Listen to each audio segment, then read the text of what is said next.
My next segment of our knife discourse today is to talk about the different styles of knives that there are.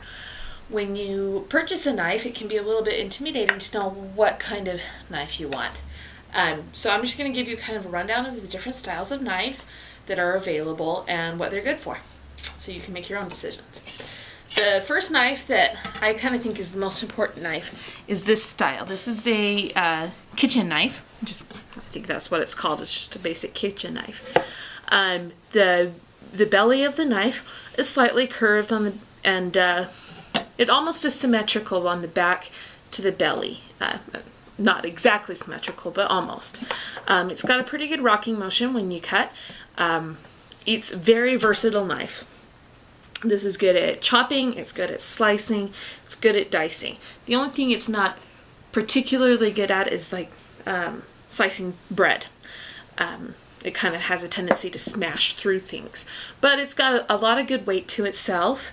It stays sharp for a really long time, and it's a very, very versatile knife. So I would definitely recommend having that in your arsenal, per se.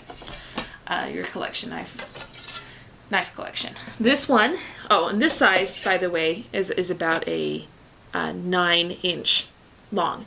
And that's about how long you want your knives. You don't want a short knife, because a short knife may be a little bit cheaper, but it doesn't work as well for large pieces of food.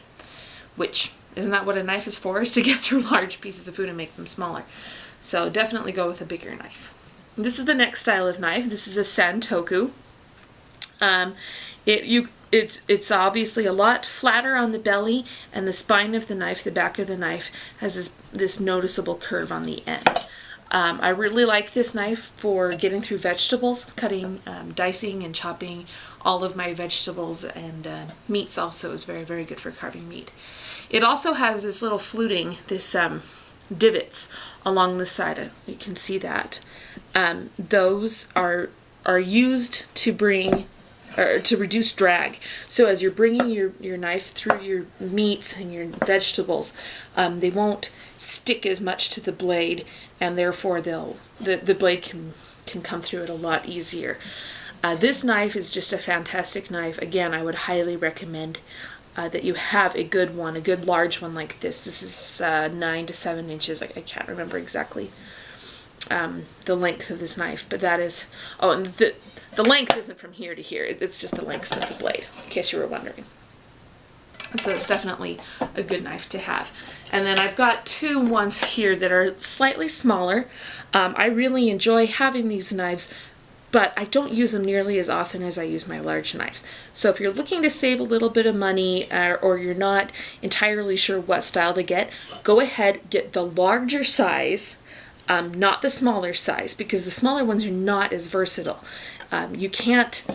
It's harder to chop through a bunch of carrots with this little guy, but this one is great for slicing cheese, for smaller stacks of meat, or just a smaller vegetable or fruit. Plus it fills up your knife block nicely. Same with the smaller kitchen chef knife. Chef knife, that's the name of the word that I'm looking for. Here's a style of knife that you can see by the little bit of rust on mine. I don't use it very often.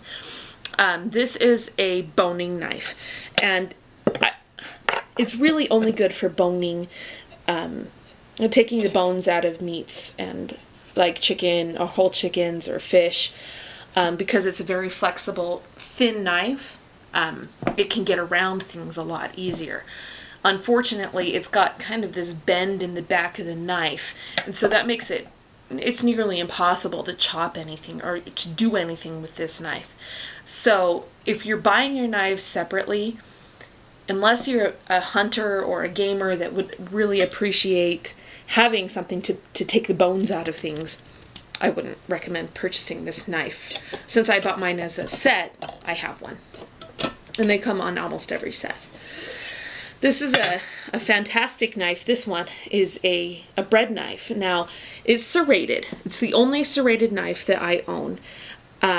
Some people really, really like serrated knives. I don't like them for chopping or cutting through vegetables, because you can't do it down in one thing. It has to be sawed, which will basically shred anything that you're doing. So this is not a good knife, believe it or not. It is not a good knife for slicing meat, for chopping vegetables. Why? Because it will shred it. If you like shredded meat, go ahead and use it. But when I'm slicing my turkey for, say, my Thanksgiving turkey, you want a knife that's going to be able to slide through in one stroke. Pull one time through the meat and not have to sit there and saw at it forever. This is more of a saw than a knife. But it is fantastic at slicing through very delicate things like a tomato, or also a loaf of bread. Homemade breads, if you like to bake a lot, this is a fantastic knife for that. You can also see that it's a good knife because it's very, very long. So when I'm slicing through a loaf of bread, I've got a large one, I want to be able to pull it through in 2 or 3 strokes. If you've got a teensy little knife, you're going to have to sit there and saw at it for a long time, again, leading in lots and lots of crumbs falling from your items. And so while it's very good at what it does, I don't use it for anything but what it's meant to do. The last knife style that I've got is a paring knife, which is a very small knife. This is the shortest knife. A paring knife is one that I think kind of gets misused a lot. People think because they're so cheap to purchase, I think this knife here, even though it's high quality German forged steel, I think it cost $5. Because they're so cheap, people like to buy them and think, oh yeah, I've got a good knife. But this is really only good for doing very, very small work. For slicing an apple, going through the apple. It's meant to be held differently. It's meant to be used differently. I would not recommend trying to cut through a whole carrot. You're going to end up having to smash it down into your food to get it chopped up, which means smashing your knuckles. It means potentially cutting your finger.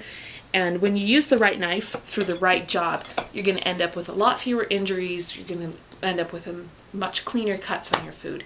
So I would highly recommend it. This knife is just a larger paring knife.